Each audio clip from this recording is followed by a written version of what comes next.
Usa ka pagtuo, usa ka tingog, usa ka katawhan.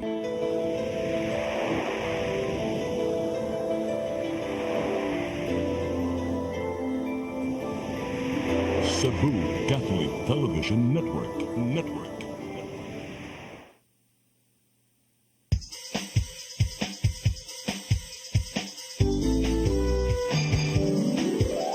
Hello Cebu, maayong buntag. Nagsunta ang kahayag nga nagsulit sa matuod, nadagan sa panghitabo. Hello Cebu, maayong buntag Pinoy.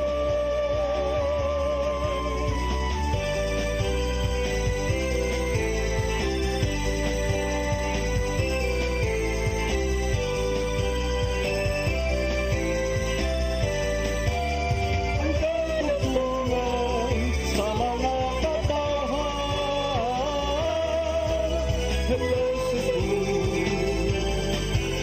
hello Cebu, maayong buntag Pinoy, maayong buntag Pinoy, maayong buntag Pinoy. Hello Cebu, maayong buntag Pinoy, adlaw karong Huwebes, pitsa 24 sa buwan sa Abril, tuig 2025. Kami yung mga alagad sa kanginan, ako si Malu Inocando Tabar. Ako si Attorney John Destacamento. Uban ni antod sa alas 9 karong buntagas ng programang Hello Cebu, maayong buntag Pinoy. Ato dayong unahon, attorney, ang ato ang latest weather update. Kans pag-asa magtan, kinsa minestong linya ron, Na attorney. si Sir Jomer Eclarino. May buntag, Sir Jomer. Yes sir, Attorney Jan og Mamalo. Good morning sa tanan ug sa atong tanang tigpaminaw kini atong latest weather update karong adlaw. Padayon nakaapekto ang intertropical convergence zone diri sa may habagatang bahin sa lalawigan sa Mindanao, samtang kining easterlies or init na hangin gikan sa dagat Pasipiko nakaapekto sa abang bahin sa atong nasod. Tungod kini sa easterlies, ang tibuok Visayas, lakip na ang probinsya sa Cebu, makasinati generally fair weather, kining init ug igang na panahon, gawas ini ng mga patak-patak na mga pagulan. Hinay nga ito na sa kasarangan ng hangin masinati sa Visayas at ang kadagatan, malinawon nga ito na sa kasarangan ng pagbalod. Temperatura sa Cebu, 27 to 32 degrees Celsius. Natay forecast maximum heat index karong adlaw at sa Cebu na moabot sa 37 to 40 degrees Celsius ug adto kini sa extreme caution category. Ang aring adlaw mosalop alas 5:45 sa hapon, ang dagat muhunas alas 2:37 karong hapon. Philippine Standard Time alas 8:07 sa buntag gikan diri sa Mactan, Pag-asa Visayas, DOST Jomar Eclarino. Dagang salamat Sir Jomar Eclarino ug maayong buntag niyo tanan dinas Pag-asa Mactan. Karon arita sa ato ang front pages sa mga pamantalaang lokal ug nasyonal atong sugdan sa Sunstar Daily. Sa Sunstar Daily, 20 pesos rice program to pilot in Visayas. Sa Super Balita, 40 million scam sa wedding coordinator. Sa The Freeman, 20 pesos per kilo rice nationwide to be launched next week. Sa Banat News, mag-igagaw nagpinusilay. Usa patay, duha ka suspect, sikop. Sa Philippine Daily Inquirer, Marcos assess promise of cheap rice coming true in Visayas. Sa The Philippine Star, period of national mourning declared for Pope Francis. Sa Manila Bulletin, Marcos and the First Lady to attend Pope's funeral. Ug sa Tempo, deadly treat, Antipolo massacre suspect hosted drinking session for victims according to the police. Mao katong front pages sa mga pamantalaang lokal ug nasyonal. Sa mong pagbalik, amoy padangat kaninyo mga balita nga nahipos tong kaubanan sa CCTN News and Public Affairs team. Please stand by. Hello Cebu, hello Cebu, maayong buntag Pinoy, maayong buntag Pinoy, maayong buntag Pinoy. Discover the beauty of the Philippines.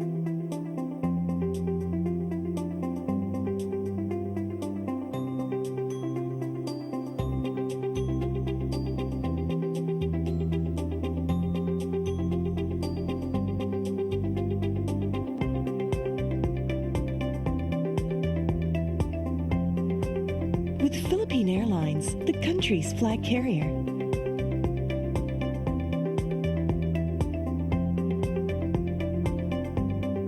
The airline that lets you feel the warmth of the nation.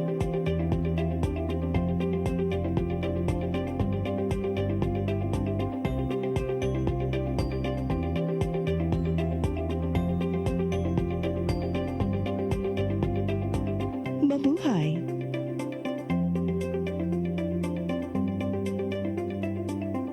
Kaiba sa mga politiko, matagal nang ginagawa ni Ariel Querubin ang ipaglaban tayo. Kahit sariling buhay inaalay. Ngayon, iba ang laban. Pero tuloy ang misyon ni Ariel Querubin, ang ipaglaban tayo. Kung medalya ang sukatan at hindi pera, si Ariel Querubin ang ating bayani na karapat dapat sa Senado. Pag may Ariel Querubin sa Senado, may bayani tayo sigurado.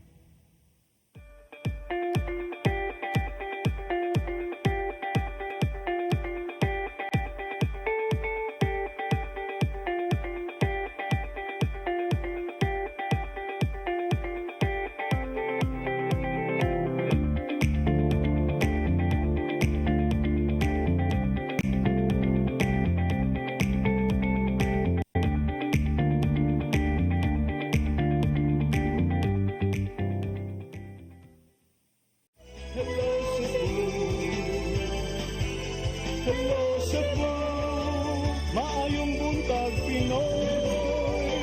Maayong buntag Pinoy. Maayong buntag Pinoy. Balik sa Hello Cebu, may buntag Pinoy ug karon sa atong mga balita.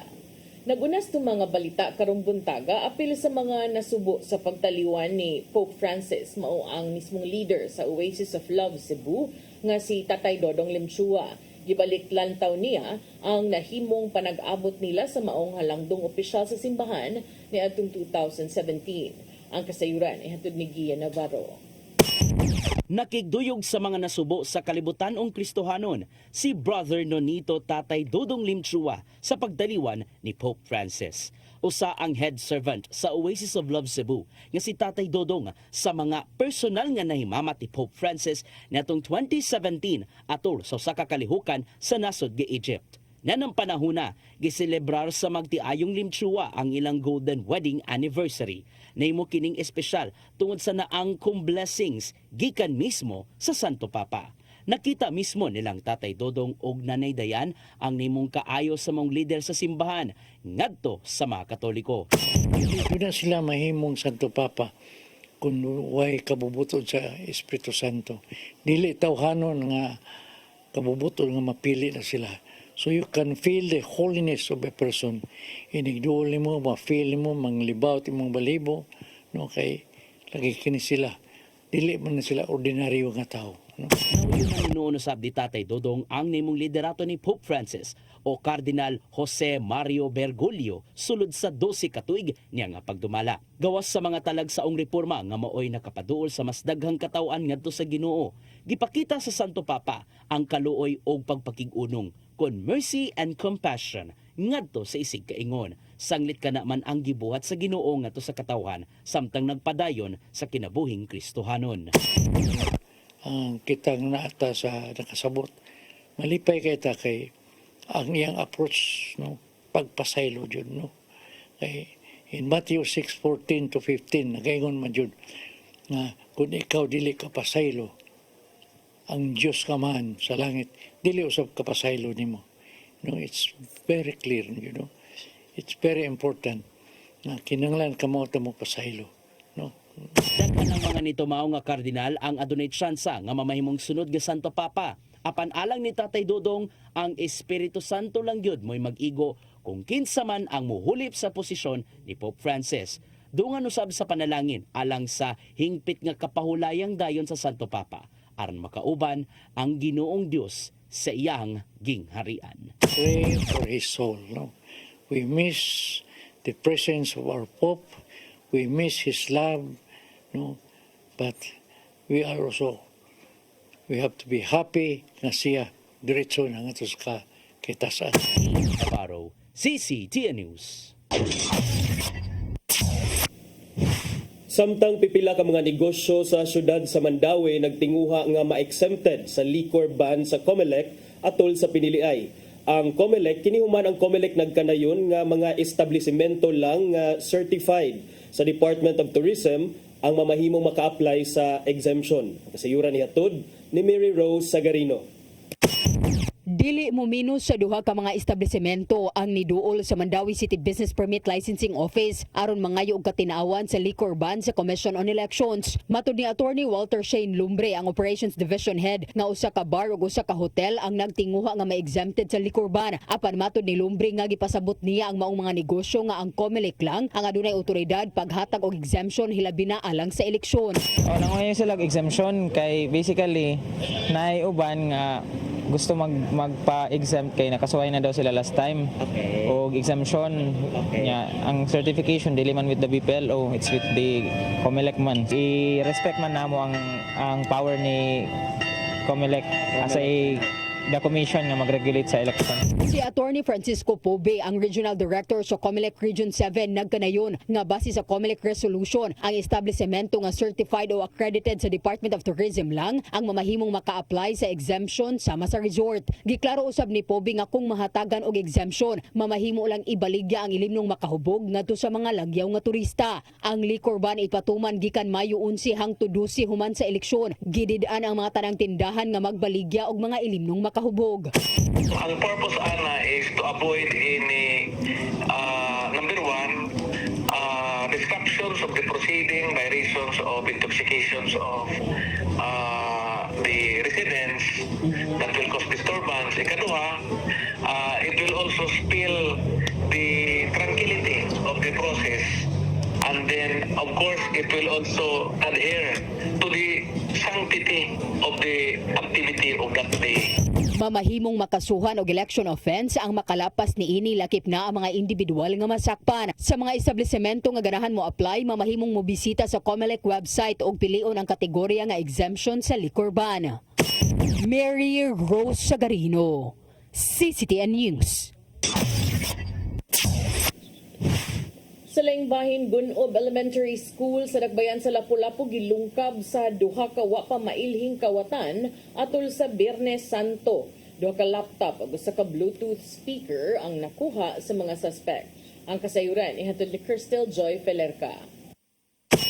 Atol sa Biyernes Santo ni adtong nilabay nga semana, Abril 18, gilungkab sa duha ka wa pa mailhing kawatan ang Gunob Elementary School sa Dakbayan sa Lapu-Lapu alas 12:15 sa tungang gabi. Nakuhaan sa CCTV ang paglakaw-lakaw sa duha ka mga suspect sulod sa school premises apan nakatabon ang mga naong niini. Matod ni Rhea Libaco, ang Admin Officer 2 sa Mongtunghaan, nga ang ICT room mo'y gilungkab sa duha ka mga kawatan. Didto sila ni agi sa likod nga bahay niini ug ilang gilangkat ang grills ug gipangtangtang ang tulo ka jealousy. Duha ka laptop ug usa ka Bluetooth speaker ang ilang nakuha. Usa-usab ka classroom ang ilang gisulod ug gibungkag apan wa na sila'y nakuha. Sa ilang pagsubay ni Bako sa CCTV, didto kini niagi sa likod nga bahin sa eskwelahan. May guard ato ma'am, but kato siguro nga time dito dapita ang guard kay usa ra man gud among guard mga PE, and then didto man sila niagi sa likod sa back dito nga portion niya kanang medyo ngit-ngit po dito ay lagyagi ani kat siguro to o pato pagbangko nakakuan gyud siya sa among offense gyud. Gibutyag usab sa admin officer nga dili kini mo ipirmerong higayon nga may nanglungkab sa ilang eskwelahan. Apan kaniadto mga ginagmay ra ang makuha sama sa mga sinsiyo. Apan karong higayuna mga mahalo na gyud nga gamit ang nakuha. Napablatter na hinuon kini nila sa police station ug nagpatabang na usab sila sa barangay aron nga paspas nga mailhan ang mga responsable niini.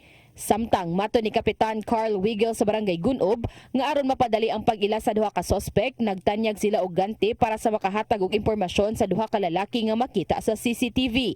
Aduna na siya'y nadawat nga mga pangalan nga nagpuyo duol ra gihapon sa eskwelahan apan sa inisyal nga impormasyon mga minor de edad pa kini. Na natay idea kinsa ang problema na nako is ang uban pa nga gyatag minor de edad, anya I don't want to nabi tay balao na nga sa mga minor de edad ba, so I don't want to expose kayo. So far karon ako gihangyo nga pwede ba nako mastoryang ginikanan. Wala pa ni anhin ako. Sumausab ni Police Lieutenant Colonel Christian Torres, ang spokesperson sa Lapu-Lapu City Police Office, nga aduna na sila gisubay nga duha ka persons of interest nga nagpangidaron og 18 ngadto sa 20 anyos. Crystal Joy Felerca, CCTN News. Samtang pagbaligya sa tag 20 pesos kada kilo nga bugas unang ipatuman sa Kabisayan sunod simana, gipahibalo kini sa Department of Agriculture atol sa pribadong meeting ni Presidente Bongbong Marcos Jr. sa mga gobernador sa Visayas kagahapon. Ang kasayuran ni hatod ni Gian Navarro. Gikumpirmar ni Department of Agriculture Secretary Francisco Chu Laurel Jr. nga ipatuman sunod simana ang pagbaligya sa tag 20 pesos kada kilo nga bugas. Kini mo'y gituki ni Presidente Ferdinand Bongbong Marcos Jr. silang pribadong meeting uban ang mga gobernador sa Kabisayan nga gipaygayon karong adlaw sa Cebu Provincial Capital. Una kining ipatuman sa mga lalawigan sa Visayas ug lauman usab nga may tabok kini sa ubang bahin sa nasod kadugayan depende sa mamahimong dagan. Matud ni Chu Laurel nga gimanduan sila sa presidente nga kinahanglan magmalungtaron ang baratong bugas hangtod na sa tuig 2028. Sa ngayon we're launching it here because mas marami ang nangangailangan sa mga regions na yun. But of course, ang eventual intention itong programa nito, once we sort out all the issues logistically and para makita talaga how to operate it, launch it and manage it, nationwide to. Sumapasab ni Laurel nga makadawat ang mga kabos ilabi na kato mga nalistahan sa DSWD sa maong P20 program. Ang matag beneficiary makapalit og hangtod 10 kilos kada semana nga bugas o 40 kilos nga bugas sulod sa kabuan. Maong gipaningkamutan ilabi na sa DA nga matuman ang naimong saad sa presidente kaniadto. Hinoon adunay stocks ang DA nga magamit usab alang sa pagpamaliga og baratong bugas. Of course, hindi nagawa to last year dahil ang world prices ng bigas is at 15-year high. No? So ngayon na bumaba ang world market prices, mas magaan na yung subsidy dito. So we're hoping mga LGUs ay mag-participate at maging successful itong programa ito para makinabang natin mga ngayon sa Nasailan nga magtampo-tampo ang kagamhanan ug ang local government units alang sa pag-subsidize sa bugas. Usa sa mga mihangop sa pagpatuman sa mga programa si Gobernador Gwendolyn Garcia sa Sugbo. Giulagway niya nga susama among sistema sa unang gipatuman nga Sugbo Merkadong Barato niadtong October 2023 diin gibaligya ang baratong bugas sa mga kabos. That is the reason why we as chief executives must understand that we need each other and we need to support one another. If we start fighting now, it's the people who will suffer. If a chief executive says, ayoko niyan, it's a lot of problems, nako, then how can his people be able to afford or be able to avail of the 20 pesos? Usa lang ang naimong hiniusang mensahe sa mga gobernador sa Visayas nga mao ang hingpit nga katumanan sa nahimong unang saad ni Marcos Jr. natong 2022. Gian Navarro, CCTN News. Sa atong katapusang balita, patay ang usa ka motorista ug sakay niini human sila mabangga sa konkretong koral sa usa ka water refilling station dito sa Dakbayan sa Lapu-Lapu. Makita sa CCTV footage ang kusog nga pagpadagan sa mga biktima sa wa pa sila mabangga.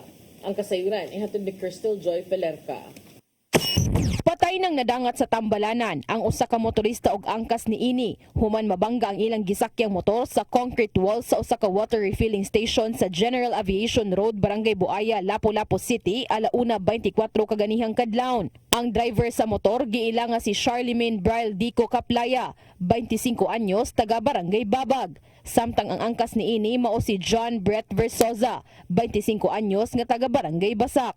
Makita sa CCTV footage ang kusog nga pagpadagan sa mga biktima sa wa pa kini mabangga. Niresulta kini sa pagkasangit sa ilang gisakyang motor ngadto sa koral ug tungod sa kakusog sa impact nalamba sa semento si Kaplaya ug Versosa. Matod ni Police Lieutenant Colonel Christian Torres, ang spokesperson sa Lapu-Lapu City Police Office, nga posibleng wa na makakontrol ang driver. Kuhan siguro to, huwag tangan sa control sa iyang manubila, kung siya kusog sa iyang kuhan gipalagan. Then, dito na siya ni bangga sa koral sa balay dito. Nakita na to, nagis baro, ay nang to. Ugang paniya nga naghelmet hinuon ang mga biktima apan nga buak kini tungod kay dili usab mga standard ang ilang gipanggamit. Base sa investigasyon sa kapulisan, gikan nag-inom ang duha ka mga biktima. Crystal Joy Felerca, CCTN News. Mao katong mga balita nga nahipos ng kaubanan sa CCTN News and Public Affairs Team. Nga katong nakita kagahapon sa mga balita sa Sairi 47. Nya, pahuway na. Grabe sa nang pahuway. Break sa ta partner para diretso-diretso na tahuman sa pipila ka mga pahinomdom. Okay. Please stand by. Hello Cebu, maayong buntag Pinoy.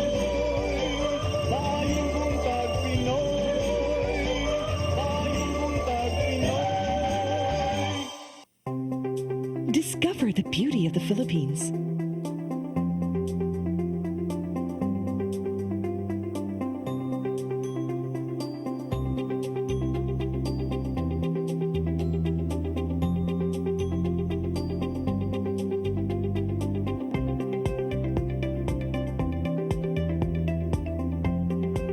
With Philippine Airlines, the country's flag carrier.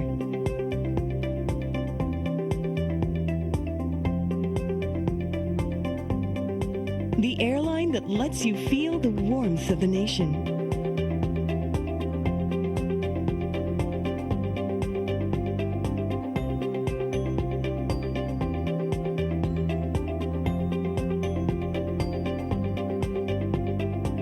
Mabuhay!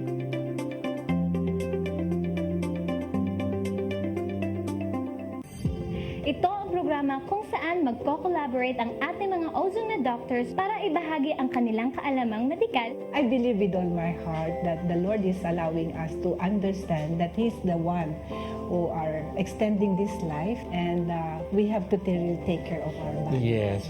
Matag episode, among ipaambit ninyo ang mga healing testimonies. Every day, pag gising mo, iisip ko kung ilang taon na lang yung tatagal ko, yung ganun. This is your path to a new start. OzoneMed Wellness Clinic New Start. Napapanood every Saturday, 8 to 9 a.m. Og ang replay airing matag Miyerkules, 1:00 hangtod 2:00 sa hapon. Dinhilang sa CCTN Channel 47.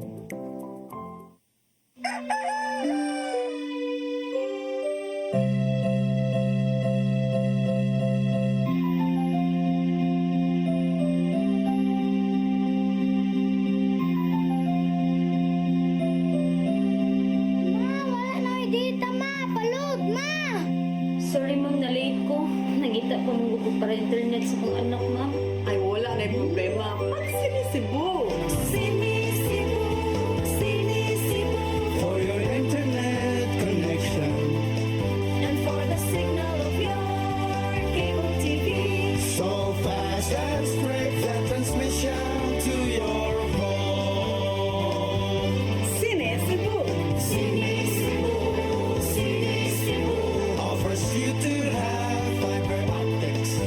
For your viewing experience, perfect and clear so far. So great and affordable for you to enjoy. Sinisibo! Cebu Television Network Incorporated offers fiber to the home broadband internet bundled with fiber to the home cable TV connection. Cebu Television Network Incorporated with its operation in Metro Cebu and the whole province of Cebu soon. And affordable for you to enjoy. Sinisibo! Hello Cebu. Hello Cebu. Maayong buntag Pinoy. Maayong buntag Pinoy. Maayong buntag Pinoy. Balik sa Hello Cebu, maing buntag Pinoy. Karon sa itong paghisgot-hisgot, pwede na ta makalungag o ubay-ubay partner kay kung barato na kuno ang bugas dinhi sa Visayas, kini ang promise ni Presidente Bongbong Marcos nga starting next week kuno makapalit na ta og tag 20 kilos ang presyo per kilo nga bugas dinhi sa Visayas kay mao ni diri i-roll out sa Kabisayan ang iyahang campaign promise kaniadto 2022 nga makatilaw makatagamtam taan ng tag 20 kilos nga bugas.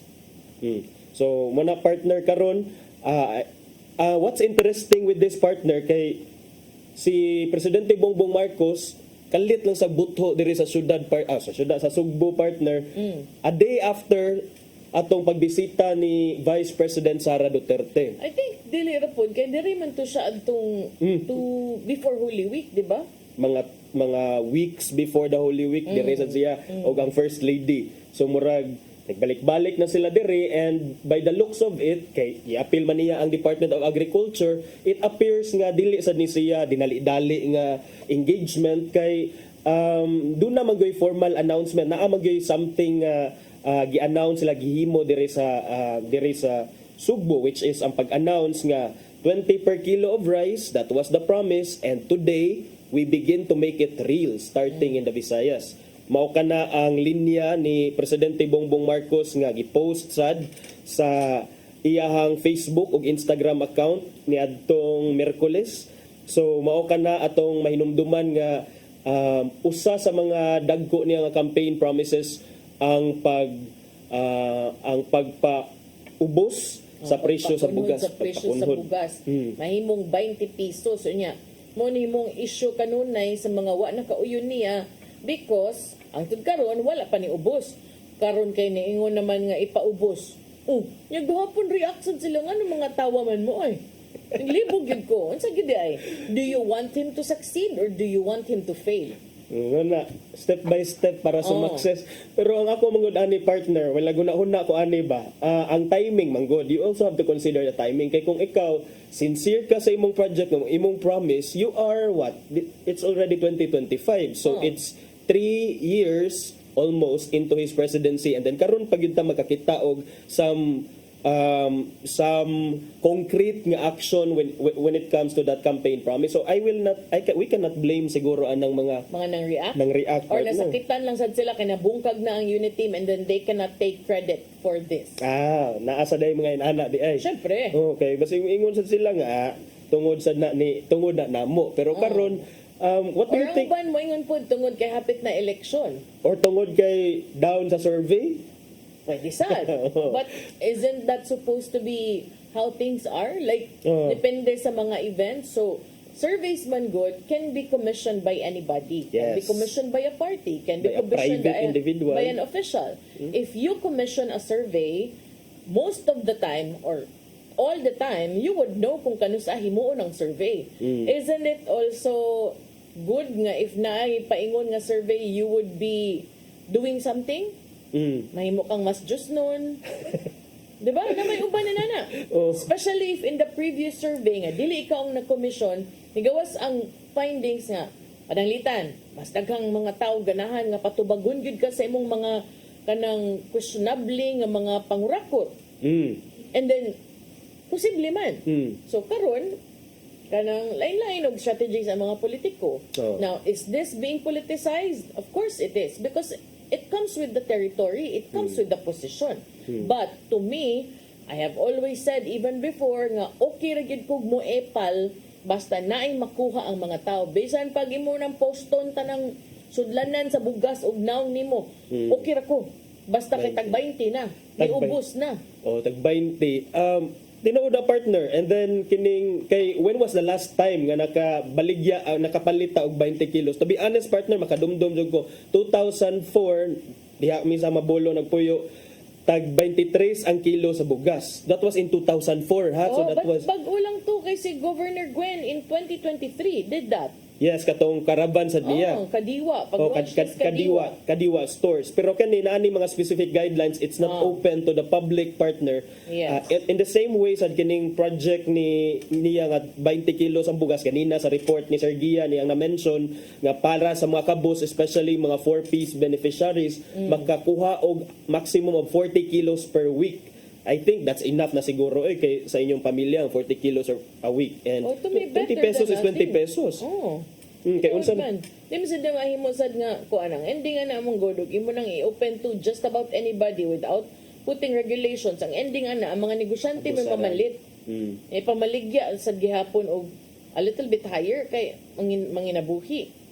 But kanang I get what you're pointing out kay na hitabo nga dire sa Inday Sara the other day, suroy siya simbahan, suroy siya menteryo, nang lamano siya sa mga tao, nagpasalamat siya, and then she said nga while she is not endorsing local candidates, she is campaigning for straight voting of Duterte plus 2. Yes. Ah. Oh, So, Duterte plus 2. Now, the next day, abot si President Bongbong Marcos, which I'm sure, dili na siya kalit-kalit because the president's schedule is very, very full. And then, plus pagyod, napagyod ang mga gobernador sa mga silingang lalawigan, naagod ang gobernador sa kuan, sa Mga Aklan, yes, sa mga Western Visayas na si Quijor na I think ang wa na ko nakitaan murag di ko sure if naabas Gov Aris but basig naa sa siya schedules no.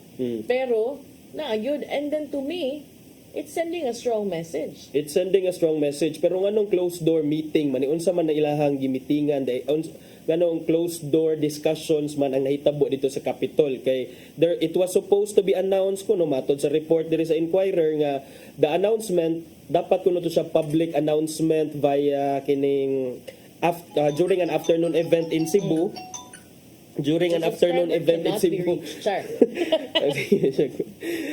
Pero dito man kuno sa closed door meeting with katulagi imong giingon mga gobernador sa mga probinsya diri sa Visayas nya present during that meeting partner si Special Assistant to the President Antonio Lagdameo ug si Agriculture Secretary Francisco Tiu Laurel Jr. Si Laurel ang DA Secretary miingon ni siya nga ang 20 pesos per kilo nga bugas i-roll out ni sa Central Visayas, Western Visayas ug Eastern Visayas as well as sa bag-o nga namugna nga Negros Island region. Because matod pa niya, there are more people in need in these regions. Sa kakahibaw unsay basis ani ni Laurel sa pagsulti nga there are more people in need basig wala kaayo yung mga wala kay mga pobre dito sa Luzon ug sa Mindanao siguro.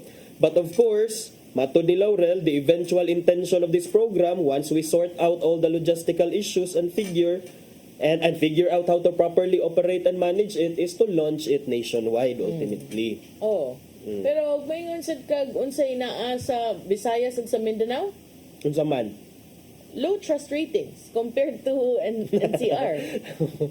Mo na, low trust ratings. Pero Tinuod. daghan sad mga tao nga kuan maka-appreciate ana. Pero ngayon tag nganong nag-close door ay ilahan na prerogatives na nila, but bahala everyday mo mag-close door meeting ay lamig tubaga pero ubos ang presyo sa bugas. Okay ra ko.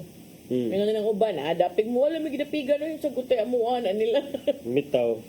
Ang gobernador sa Leyte partner si Jericho Petilla, present ni siya during the meeting kagahapon dito sa Kapitolyo with the president and all.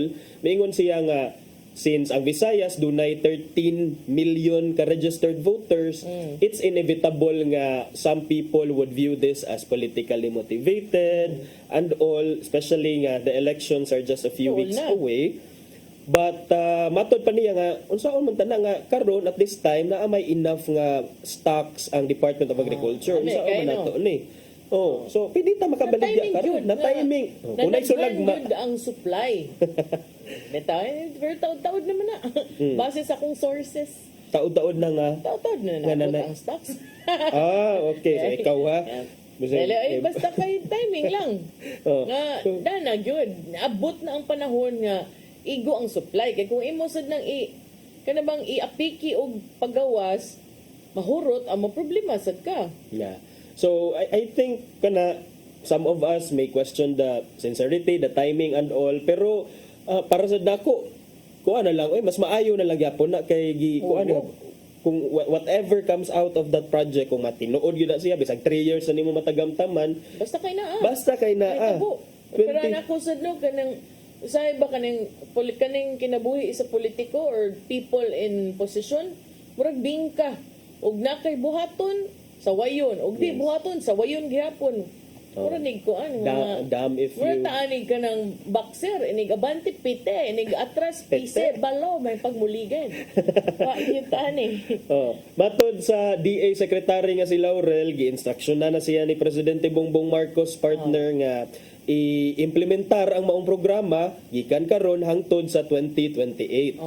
Nya. Kanya attorney. Kinsa man ang masuko ani? Masuko ba gud tong mga tawo nga makapalit ng tag 20 nga bugas? Ano masuko pa man So kinsa may masuko? Kung ako usahay ra ba, mas masuko kung way bugas sa balay. Mas masuko kay gawin way bugas sa balay. Init kay mga ulo. Muna nga adto tanan sa gobyerno. So karon if the government is doing something to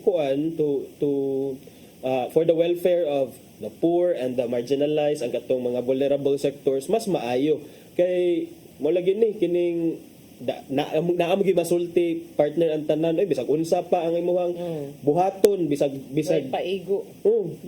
murag naagyo kay masulti ang tao, so dili masatisfy ang mga tawhan. So karon at least doon na nay movement sa katong iyahang say Bisaya aning promise sa iyahang panaad nga ipakunhod ang presyo sa bugas. Ang funding kuno ani partner sa initial rollout nga naa sa around 3.5 billion to 4.5 billion pesos will come from the national budget.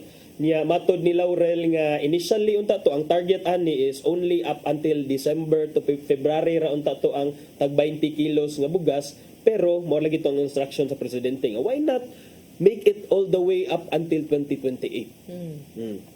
So lahoso na to. Anya og mo hambot na dito akoy. Sao na lang ang mga kuan. Unsa Hopes and dreams. Hopes and dreams. Okay, kay bara bagyod ta aning bugas kung ang hinungdan na ba sa French Revolution kay katura bang taas ang presyo sa ilahang bread, sa ilahang pan. Kay ba mo taning ang bugas importante mo gyud sa tong kinabuhi. O magud kuan sa mga tao. A recent survey show mao ni gusto sa mga tao more affordable food. Kay kanang tungod sa inflation lisod ang kinabuhi. They don't even care that much anymore about education and health. Mas importante para nila food on the table, food security, and kaning kanang sa tawagan na livelihood or jobs. Naamoy enough supply nga nagpatuga-tuga man jud mo roll out karon nga panahon. Matud ni DA Secretary nga naa. I'm sure because otherwise why would you roll out and then only for it to fall flat on your face? Nakuno sila surplus rice supply gikan sa Iloilo nya inig kahurot kuno anang supply nga gikan sa Iloilo. Manguha na silang mga stocks gikan sa other areas because the other reason that the DA needs to do is that our warehouses are still really full of rice and palay. Daghan na di ay. So daghan. Mo nagiingon nimo partner. Daghan daghang stocks atong mga warehouse. Daghan siguro kay nag-roll out na nagpalit ko ang kining ang iyang gihisgutan. I don't know kung unsa sa quality ani nga rice pero basta rice lang sad good kay basta bugas dili naman sa pili. Maybe kanang ang quality siguro. Usayban kanang sa likwaot kay paminawan nga usay mag-arti-arti ta mamangintay. Kuan man na kanang NFA rice na niya. O sige tagpanamay sa kanon, di ta ganahan kay bati og quality pero gusto kita manigarilyo. Unsa gid ay. Kaya lagi na. So wala lagi katagbawan yun ang tao bisag imo pa siguro hatagan dag litson kada adlaw naagya po masulti. So at least yan kay ako partner ako may tigpalit og bugas amo makahibaw gyud ko kung pila ang kining presyo sa bugas.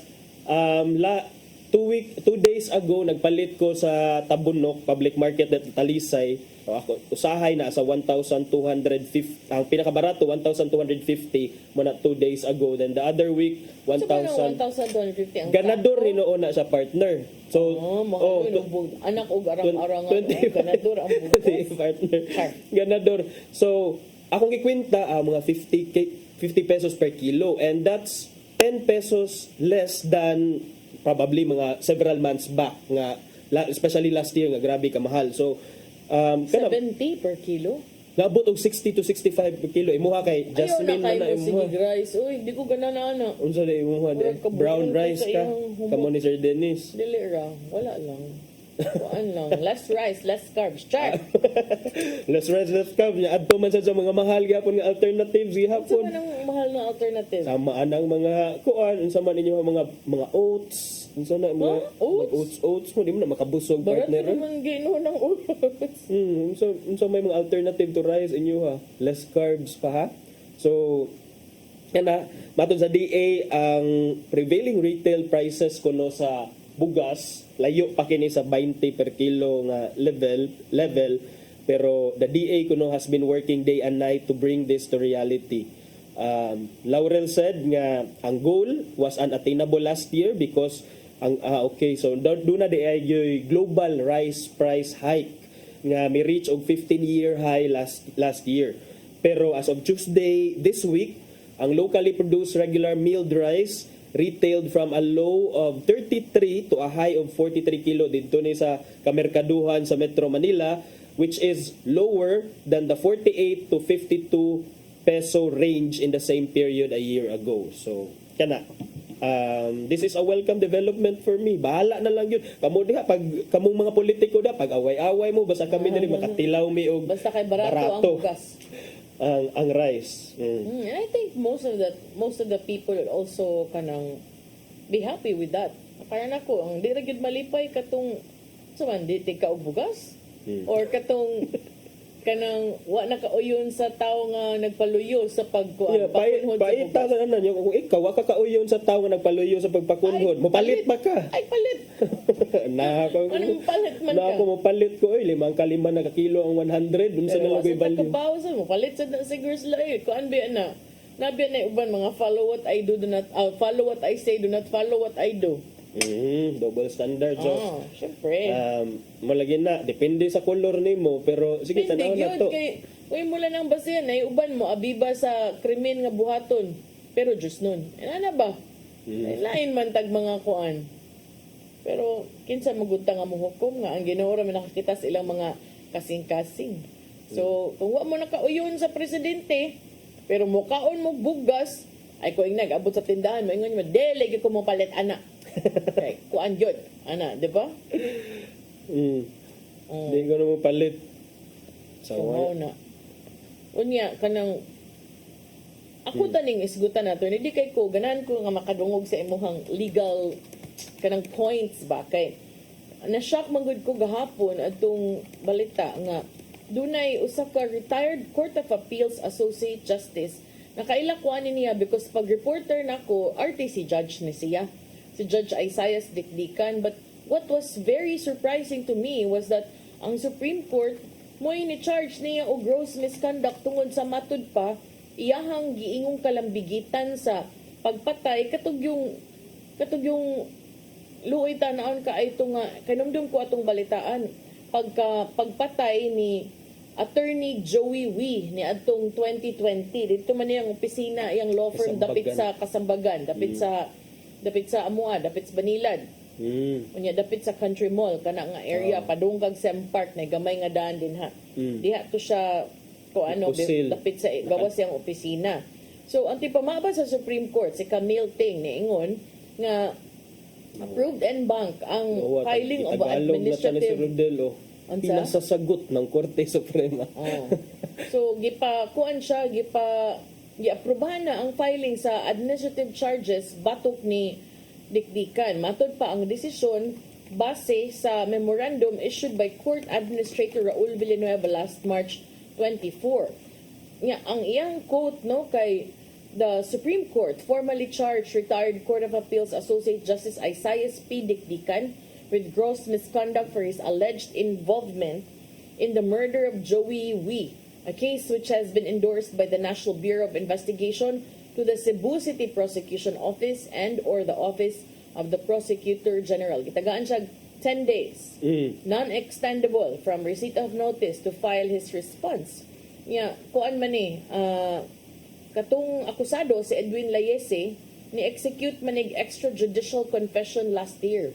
Ug iyang ginganlan si Justice Dikdikan ug usa ka certain Miss Riza as the alleged mastermind. So dili kuan ha, grabe nga involvement kay alleged mastermind yun. Sila Yesi ang ni-execute ana. Oh, katong gunman. Katong gunman, ang triggerman. Oh. No, middleman of the gunman. Middleman of the gunman. Kay kanang niingon siya, middleman siya, unya gibayran siya og kaduha by dikdikan didto sa ilang balay sa Guadalupe Heights. Naibong ko ani partner because the first time nga ni kuan ani ni buto ning balita in 2020 or katong 2021 na katong nadakpan na ang triggerman katulaging former military official nga sila Yesi. Wala man na-mention anywhere sa mga reports ang pangalan ni Dikdikan. Well, I think ilahasad nang gikuan, careful sad kay sila. And even the NBI, I'm sure, mao nang wa gyud sila nagpa-press con ana kay yes. Kuan sad no kanang that's a very sensitive matter, especially it involves an associate justice. Pero karon ang basis kay kato dang extrajudicial confession. Mo basis sa Supreme Court kay siya kuno middleman, kaduha siya gibayran dito pag yun sa balay. First ko no, November 16, 2020, 1 million. And then November 22, 2020,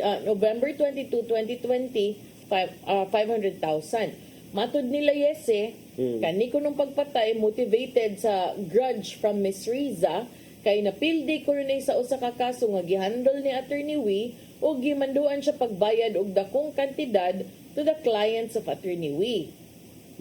So matod pa, kani kuno panganlag Miss Riza was also bullied by Wee in and out of court. Pero is that justifiable?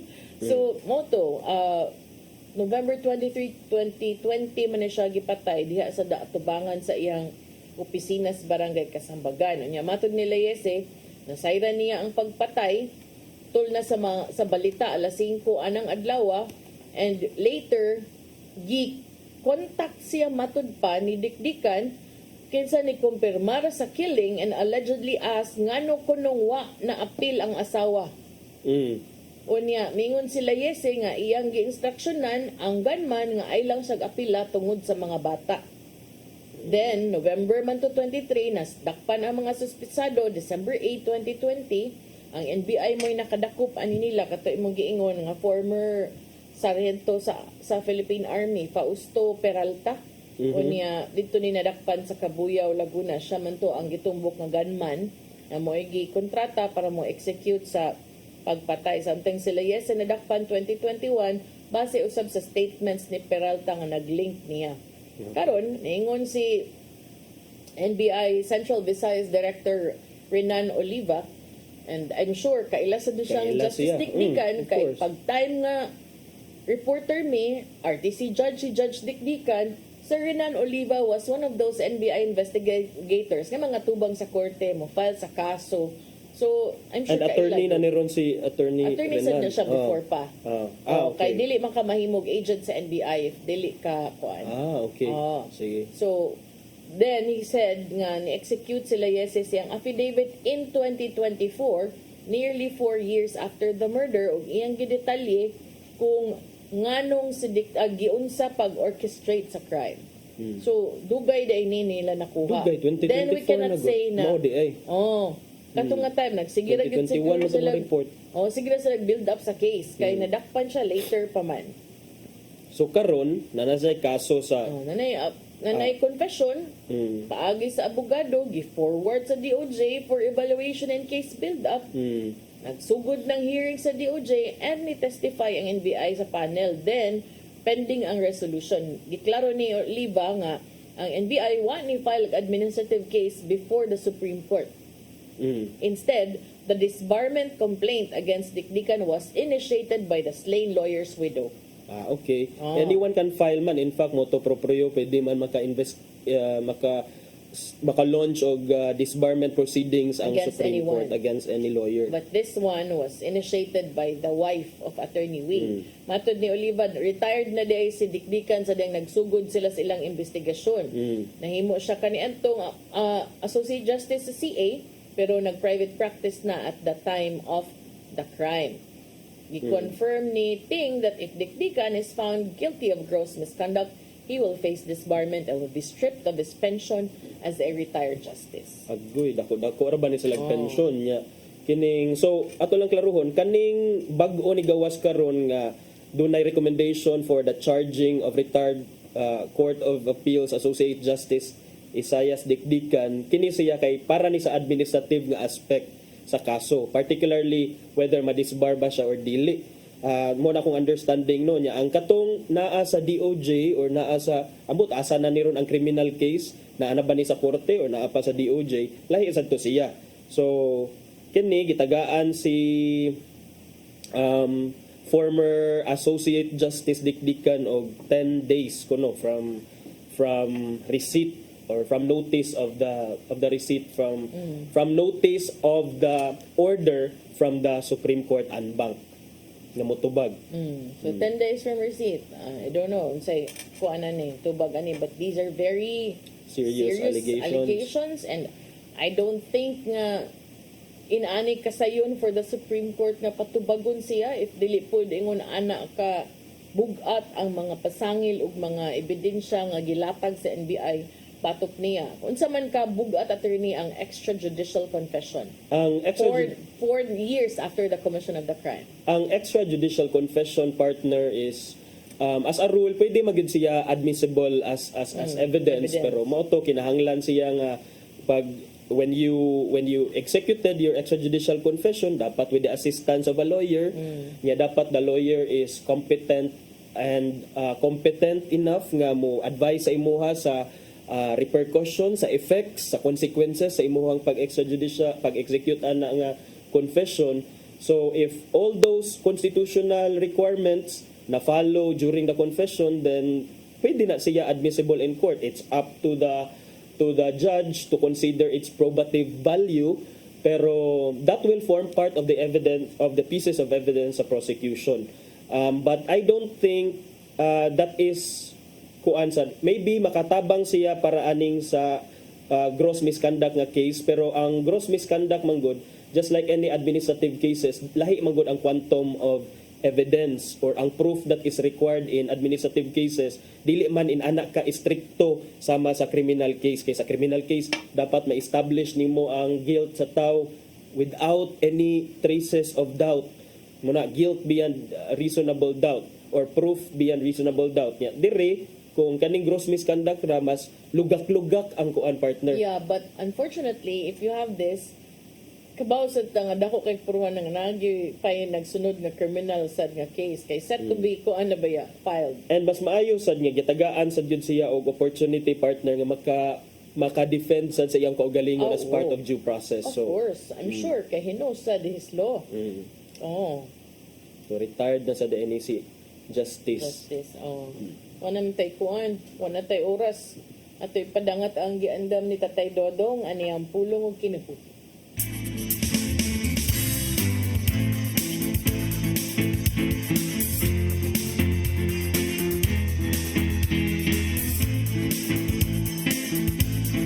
Ang pulong mo, ang diwat sa darang ko. Ang apostolic succession, nakita nga mo'y usa sa mga elemento aron maglangkob sa usa ka tinuod nga simbahan. Tungod kay kini nasunod man sa mga espirituhanong otoridad o responsibilidad nagyatag ni Jesus sa iyang mga apostoles.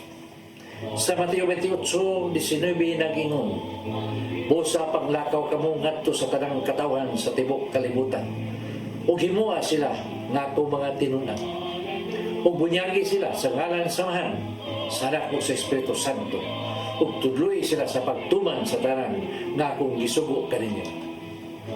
Atong masabtan dinhi nga ang mga tinunan ni Jesus iyang gimanduan nga gikinahanglan ipakatap ang iyang mga pagtulunan. Busa ang Katoliko gyud mao ang unang gitukod na simbahan ni Kristo. Ang Katoliko mao ang tinuod nga simbahan. Sa Mateo 16:18-19 nag-ingon, busa sultihan ko ikaw si Pedro, ug ibabaw ning bato, tukuron ko nga akong iglesia. Ug bisan gani ang kamatayon, dili gyud makabuntog nini. Ihatag ko kaninyo ang mga yawi sa ginarian sa langit. Ang imong idili dinhi sa yuta, idili usab dito sa langit. O ang imong itukod dinhi sa yuta, itukod usab dito sa langit. Mga igsoon, mo kini ang pulong nga maghatag og giya sa atong kinabuhi. Pagampo kita. Sa ngalan samahan sa Anak sa Espiritu Santo. Amen. Nagitong Amahan, kami nagampo karon ngadtong amo mga igsoon nga na hisalaan sa ilang mga pagtuo. Lamdagi sila nga dadon ta sila pagbalik din sa imong tinuod na simbahan. Amen. Sa samahan sa Anak sa Espiritu Santo. Amen.